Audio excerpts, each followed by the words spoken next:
Internet. It's time once again for gaming with Max Von Puppet. That's me.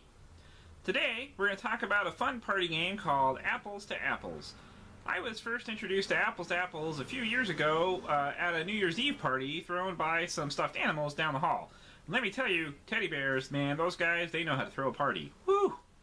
Anyway, I actually first heard about Apples to Apples even before I played it, because the guy who did the artwork on the back of the cards, John Kovalak, is one of my favorite cartoonists. He does a great gaming comic called Dork Tower. If you've never read that, you should really go check it out. It's really great.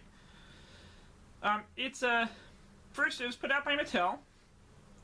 It's a fun game. It quickly gained in popularity and found its way in the staple of many even non-gamer shelves, right alongside games like Monopoly and Twister, you know, all those other games that those non-gamers don't even bother to play.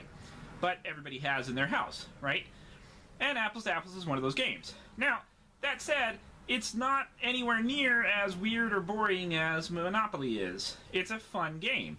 It's pretty simple. We'll get right into how it works. Okay, so the game of hilarious comparisons. Let's get into what exactly that means. So the rules for the game are really pretty simple.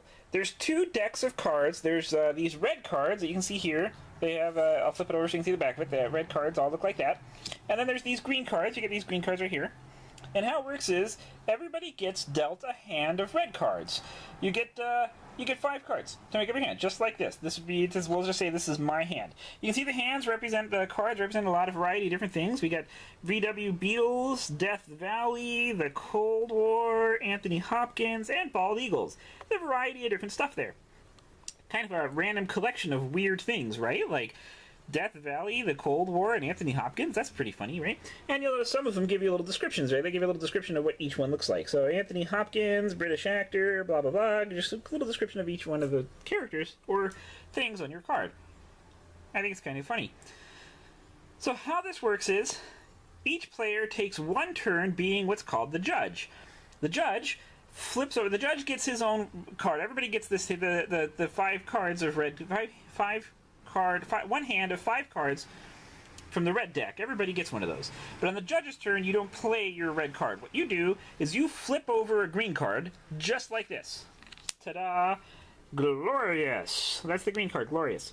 And it gives you some synonyms there, so you have an idea of what the word means if you're not quite sure. So in this case, glorious, magnificent, delightful, and splendid. Glorious. Kind of like me.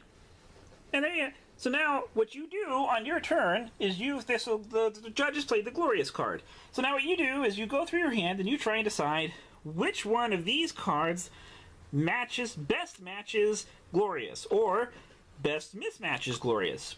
Really, the truth is what you're trying to do is you're trying to pick the card that the judge is going to find the funniest or the most appropriate, and and will pick that card the winner. Right? So, you know, looking through my hand here, we got glorious. Looking through my hand here, I got VW Beetles. They're kind of glorious. Death Valley, that's pretty glorious. The Cold War, not so sure I would call it glorious, but some might. Anthony Hopkins, and Bald Eagles. Now, right off the bat, I would say Bald Eagles is the best fit here. Bald Eagles and glorious, you can't really go wrong with that, right? Bald Eagles and glorious. That's probably the card that I would pick out of this hand. Not really a lot. VW Beetles would be kind of funny. I might go with VW Beetles just because it's kind of funny. And if I thought that the judge would think that VW Beetles was hilarious and was more likely going to pick that one, then that's probably what I would go with. But really, out of this hand, I would go with Bald Eagle. So I would put my Bald Eagle card face down in front of the judge, along with everybody else. Everybody else would put their cards face down. And then the judge would pick the winner and say, glorious is Bald Eagles. And then I would win. Yay! And then I'd get the green card, and I'd get to keep the green card. Now, there's an actual rule book that came with the rules, that came with the game, that describes how you actually win the game. Depending on how many people are playing, you need a certain number of green cards to win. That's if you want to play like a limited game where, you know, somebody actually wins, and then that's the end of the game. But really, that's kind of boring when that's what you're playing is Apples to Apples. Because the really fun of Apples to Apples is just playing the cards. The truth is, almost everybody I have played this game with, nobody cares who's got the most number of green cards. Everybody just wants to keep playing.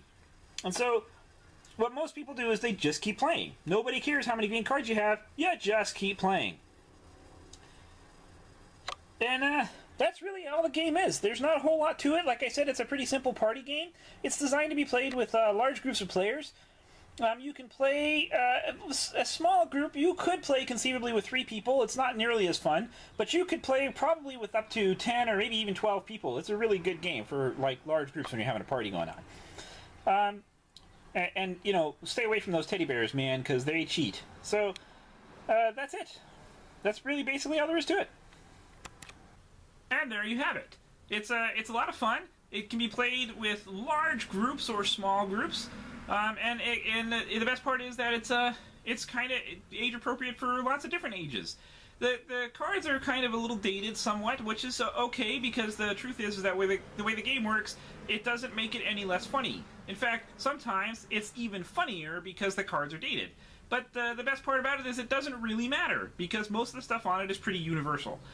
And really, it's just a great, fun party game. If you're looking for something fun to do with non-gamer friends, this is the game to play. If you're looking for something to do with some gamer friends and you don't own the more adult version of this, which is called Cards Against Humanity, this is still a fun game to play.